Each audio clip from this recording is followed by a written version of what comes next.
I'm Adeline and I run It Takes Balls, a sustainable craft business is what I do here.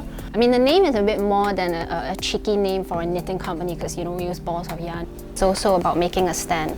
It's about saying no to mass-produced cheap clothing and saying no to sweatshops. So it takes balls to do that. I'm also a visual artist and I do installations with fibre, with yarn.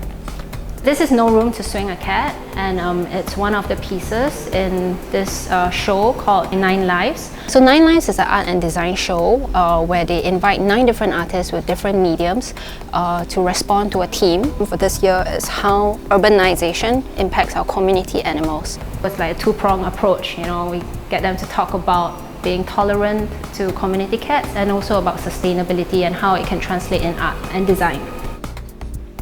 It Takes Balls started as a blog, a personal blog just to chronicle my work. So it got me thinking a bit more about sustainability, impacts of fashion choices on people and on the environment. Teaching knitting and with the art installations that I do, what I hope to achieve with the both of them is to create conversations about sustainability in the sense the materials that is used for both my classes and the art installations. This is jersey. It's actually one of the main materials we use in like a lot of the DIY kits that we provide. And this is upcycled, so that means like it was originally intended as waste. It's the fabric that's been cut before they feed it into the machine. So they would have gone to the incinerators or to the landfills, but we pick them up and then we use it to make bags, baskets and, you know, assorted stuff.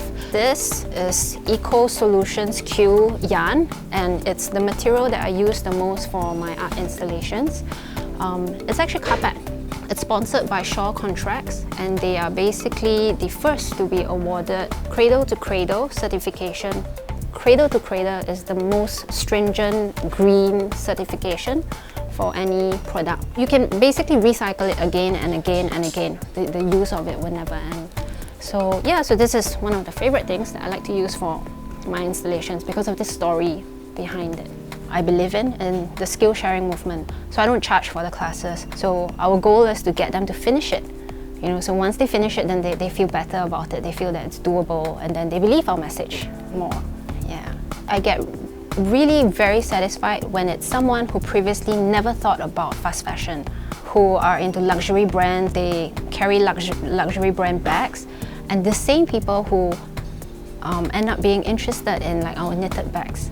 Once they make it, they're proud, they're like, it's not Gucci, I made it myself. That gives me the most satisfaction because these are the people who would never consider a slow craft. The whole point of it is that someone like this would consider picking up the skill and would consider being open to knowing the impacts of their choice. So that one is great when that happens.